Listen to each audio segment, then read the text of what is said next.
10월 19일 우리 욥기 9장 25절부터 35절까지 말씀 우리 한 절씩 교독하겠습니다. 저부터 읽겠습니다. 나의 날이 경주자보다 빨리 사라져 버리니 복을 볼 수 없구나. 그 지나가는 것이 빠른 배 같고 먹이에 날아내리는 독수리와도 같구나. 가령 내가 말하기를 내 불평을 잊고 얼굴빛을 고쳐 즐거운 모양을 하자 할지라도 내 모든 고통을 두려워하오니 주께서 나를 죄 없다고 여기지 않으실 줄을 아나이다.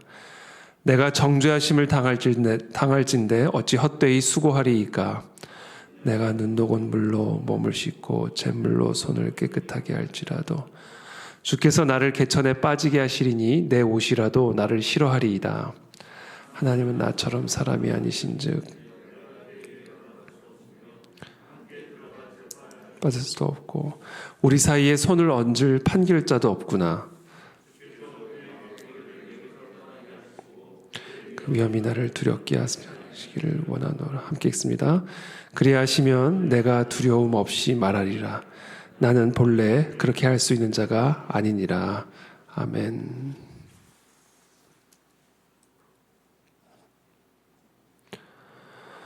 네, 나의 날이 경주자보다 빨리 사라져 버리니 복을 볼 수 없구나. 그 지나가는 것이 빠른 배 같고 먹이에 날아내리는 독수리와도 같구나. 가령 내가 말하기를 내 불평을 잊고 얼굴빛을 고쳐 즐거운 모양을 하자 할지라도 내 모든 고통을 두려워하오니 주께서 나를 죄 없다고 여기지 않으실 줄을 아나이다. 지금 우리가 알다시피 욥은 지금 극도의 고통과 고난 가운데 있습니다. 사실 가장 의로운 사람이라고 평가받았던 이 욥이 하나님의 어떻게 보면 고난, 하나님이 허락하신 그 고난 속에서 말할 수 없는 탄식과 아픔과 또 두려움 가운데 있는 그런 모습을 보여주죠. 이와 같은 욥의 이 고통은 죄인의 실존을 사실은 보여줍니다. 하나님의 은혜가 떠난 인간의 모습, 하나님의 은혜가 함께하지 않는 이 죄인의 실존을 사실은 욥은 보여주죠. 제 아무리 윤리적으로 도덕적으로 의로운 사람이라 할지라도 하나님 앞에서 인간은 죄인이고 그리고 죄인의 실존은 이와 같은 고난과 고통의 연속일 수밖에 없음을 보여주죠. 어떻게 보면 지옥에 들어가 있는 죄인의 모습을 어떻게 보면 이 욥의 이 고난과 고통이 우리에게 보여주고 있는 것 같습니다. 그래서 욥 안에 있는 고통은 이겁니다. 28절에 내 모든 고통을 두려워하오니 주께서 나를 죄 없다고 여기지 않으실 줄을 아나이다. 고통을 당하는데 이렇게 두려운 거죠. 왜냐하면 주께서 나를 죄 없다고 여기지 않으실 줄을 알기 때문에 바로 내가 죄인됨으로부터 겪는 고통이기 때문에 이 고통이 너무 두렵다. 자신의 이 죄인됨을 어떻게 해결할 수 있는 방법이 없음을 알기 때문에 나의 이 고통이 너무나 두렵다 이렇게 고백하는 것이죠. 지금 그러니까 어떻게 보면 이 지금 욥은 자신의 죄에 대한 아주 강력한 각성이 일어난 겁니다. 욥은 정말 의로운 사람이죠. 되게 깨끗한 사람이죠. 하나님 앞에 올바르게 살기 위해서 최대한의 노력을 했던 그런 사람입니다. 그럼에도 불구하고 지금 이 모든 고통을 통해서 욥이 깨달은 자신의 실존은 죄인이다. 죄인. 내가 아무리 깨끗하게 노력을 해도 아무리 씻어도 나는 죄인이다라는 사실을 강력하게 깨달은 겁니다. 그리고 자신의 이 고통은 바로 그 죄로 인한 고통임을 고백하는 것이죠. 29절에 내가 정죄하심을 당할진대 어찌 헛되이 수고하리이까. 내가 눈 녹은 물로 몸을 씻고 잿물로 손을 깨끗하게 할지라도 주께서 나를 개천에 빠지게 하시리니 내 옷이라도 나를 싫어하리이다. 방법이 없는 겁니다. 눈 녹은 물로 그렇게 깨끗한 물로 자신을 씻어도 또 잿물로 비눗물로 자신의 손을 깨끗하게 할지라도 하나님은 나를 죄 없다 하지 않으실 것이고 나를 결국 개천에 빠뜨리실 것이다. 그러므로 내가 이렇게 하나님 앞에 정죄함을 당할진대 어찌 헛되이 수고하리이까. 그러니까 우리의 모든 인간적인 노력이 하나님 앞에서는 다 헛된 수고다라는 것을 고백하는 것이죠. 저는 이 오늘 욥기 말씀을 묵상하면서 이 욥의 이 죄에 대한 감각이 너무 부러웠습니다. 나에게도 우리에게도 이와 같은 죄에 대한 감각을 주신다면 얼마나 좋을까, 기쁠까, 감사할까. 아무리 자기가 깨끗한 옷을 입고 눈 녹은 물로 자신의 몸을 씻어도 그 강력한 제물로 자신의 손을 깨끗하게 한다 할지라도 나는 죽어 마땅한 죄인이고 하나님이 나를 그래도 개천에 빠뜨리실 수밖에 없는 분이고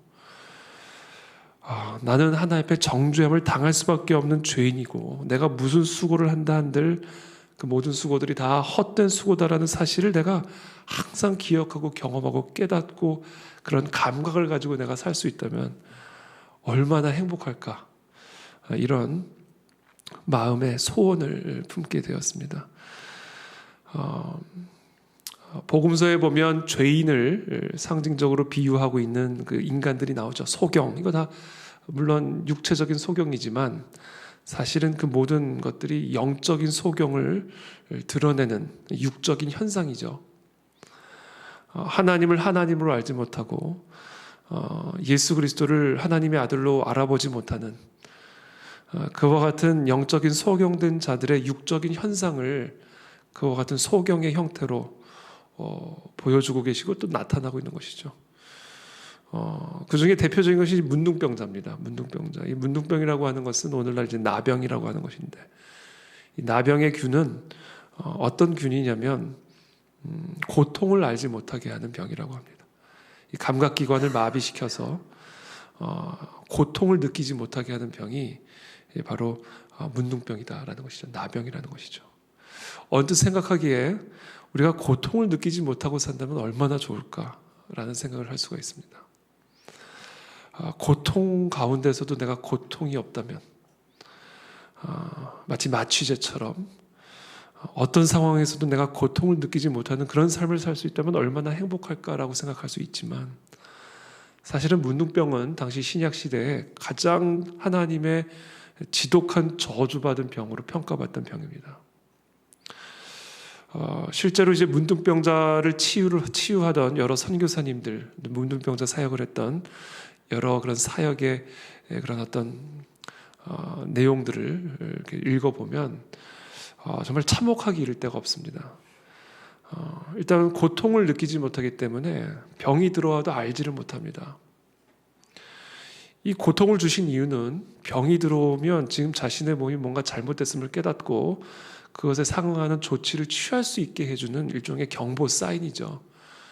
마치 우리가 갈증이 들어오면 지금 수분이 떨어졌으니까 수분을 섭취하라고 하는 그런 경고 사인인 것처럼 배에서 꼬르륵 소리가 나면 빨리 음식물을 섭취해서 영양분을 보충하라고 하는 경고 사인인 것처럼 갈증이든 또 허기짐이든 이와 같은 고통의 사인들은 우리에게 그 고통을 빨리 조치하도록 가르쳐주는 경보 사인입니다. 이 고통이 사라진다고 하는 것은 그와 같은 경보 사인이 사라졌다라는 의미입니다. 이제 더 이상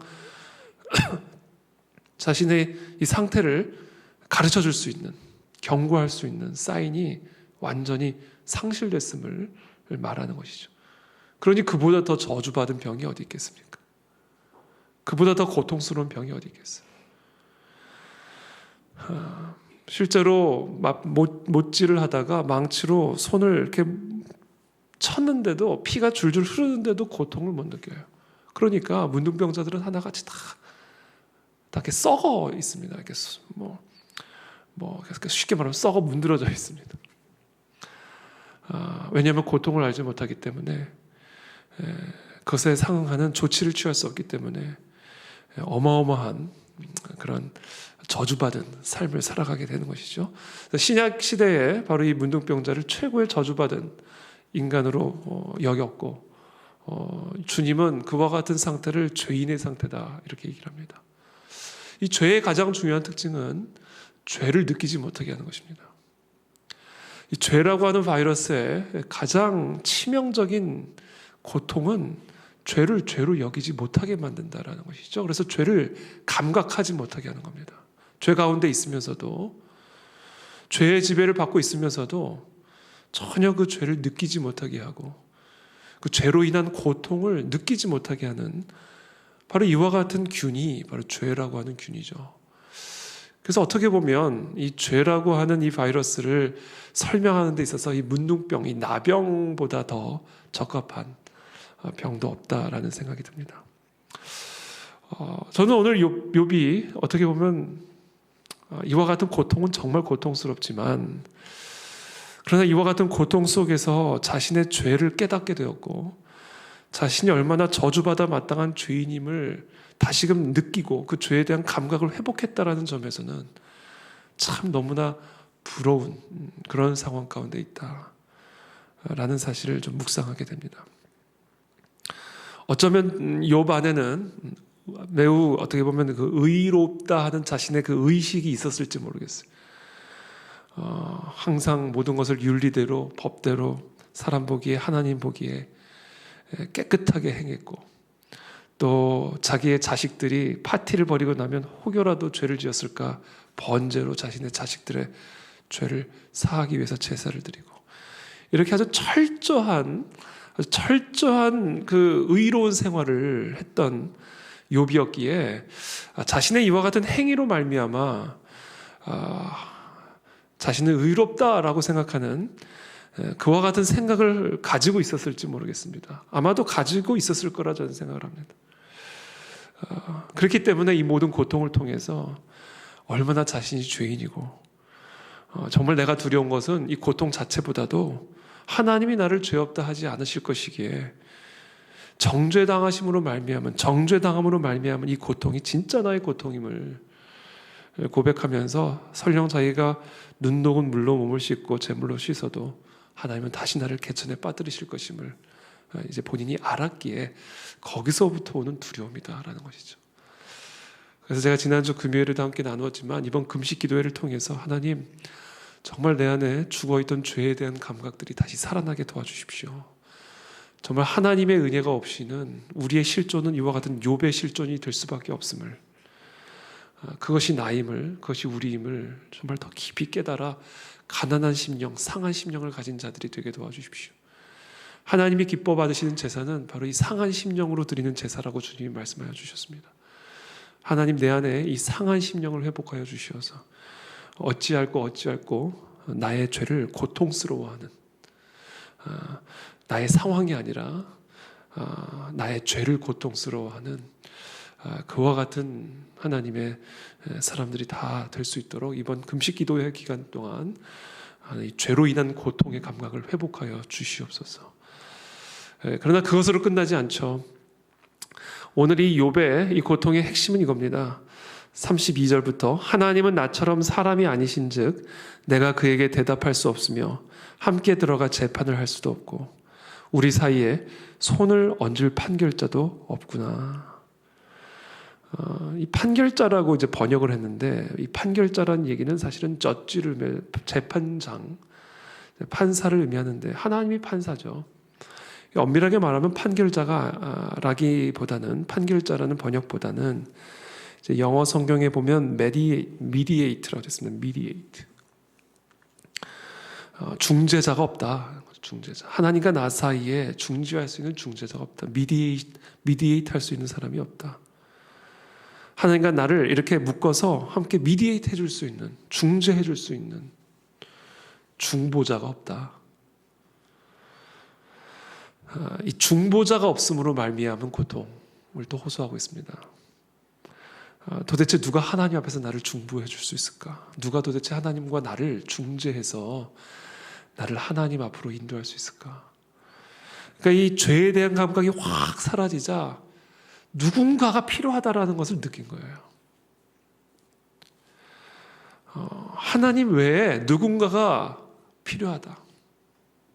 왜? 하나님은 재판장이고 하나님은 심판자이기 때문에 나 같은 죄인을 이 고통으로부터 건져낼 수 있는 중재자가 필요하다. 그러나 중재자가 없구나. 누가 중재를 해주리요?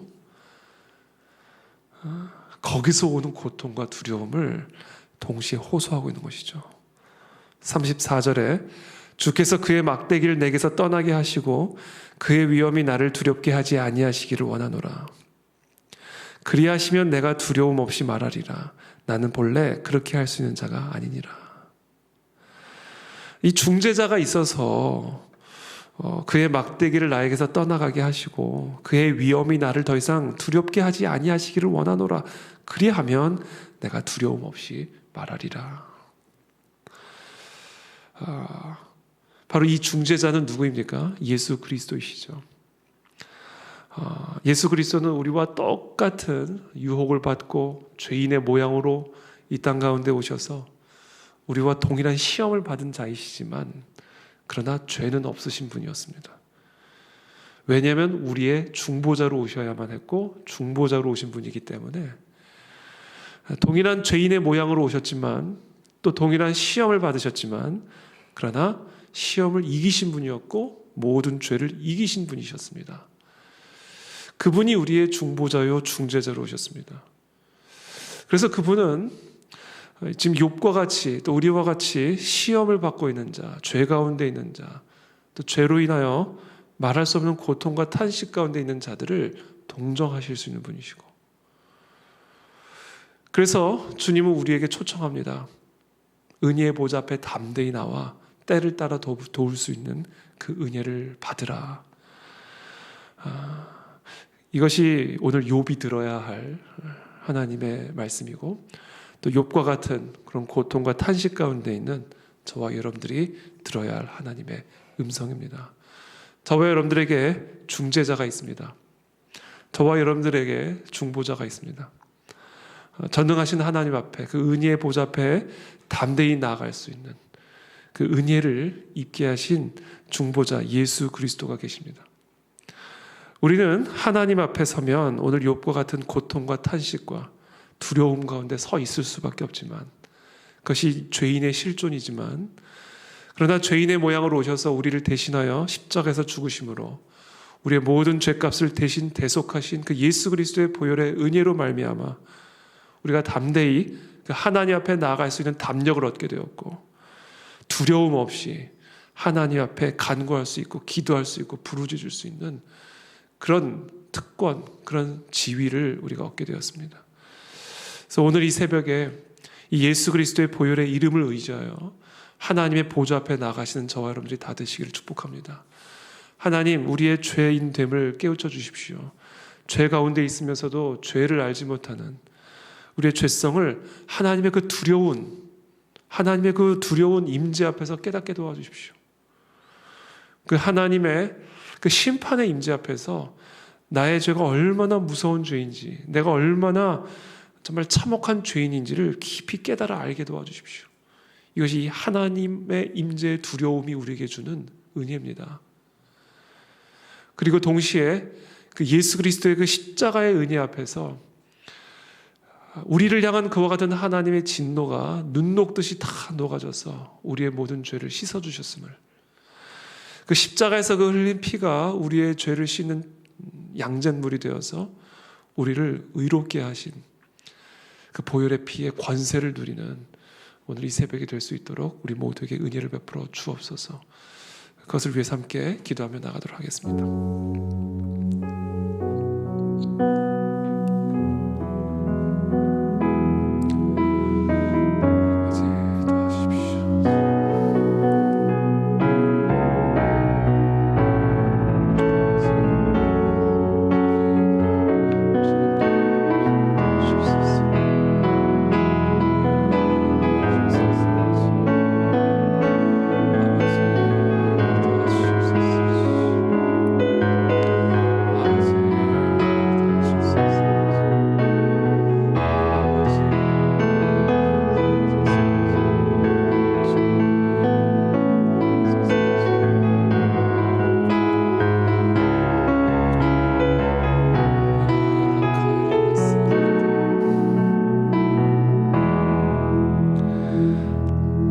살아계신 하나님 감사합니다. 오늘도 우리에게 주시는 이 욥의 말씀, 욥의 고백을 통해서 그 하나님의 그 심판대 앞에 서 있는 우리의 실존을 보게 해주심을 감사합니다.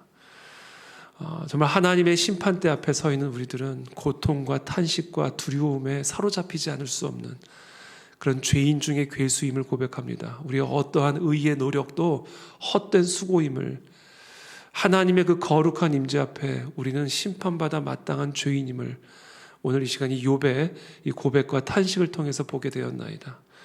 하나님, 그와 같은 욥의 고백과 탄식이 우리 안에서도 다시 살아날 수 있도록 도와주시옵소서. 우리를 스스로 의롭다 여기는 이 모든 죄악됨이 다 떠나가게 도와주옵시고, 그 거룩하신 하나님의 존전 앞에 우리가 얼마나 불결하고 죄악된 죄인인지, 하나님의 심판을 받아 마땅한 존재인지를 정말 깨달아 알 수 있는 그 감각들이 다시금 살아날 수 있도록 주님, 우리들에게 은혜를 베풀어 주시옵소서. 하나님에 대한 두려움이 회복이 되기를 원합니다. 하나님의 임재에 대한 경외감이 살아나게 되기를 원하나이다. 그래서 우리 안에 있는 이 모든 죄들이 하나하나 다 살아나서 그 죄들을 감각하고 깨달을 수 있는 은혜를 허락하여 주시옵소서. 더 나아가 예수 그리스도의 보혈의 은혜를 붙잡고 예수 그리스도 외에는 이 죄의 문제를 해결할 수 있는 다른 방법이 없음을, 그리스도의 보혈의 피 외에는 우리의 이 죄를 해결할 수 있는 다른 길이 없음을 깊이 깨닫고 보혈의 은혜로 말미암는 자유와 해방감을 충만하게 누리는 사랑하는 우리 모든 성도님들의 삶이 되고 오늘 하루가 될 수 있도록 은혜를 베풀어 주옵소서. 특별히 이번 5일간의 이 금식 기도회를 통해서 그와 같은 은혜를 충만하게 누리는 그런 우리 모두가 될 수 있도록 축복하여 주시기를 간구드리며 예수 그리스도의 이름으로 기도하옵나이다. 아멘.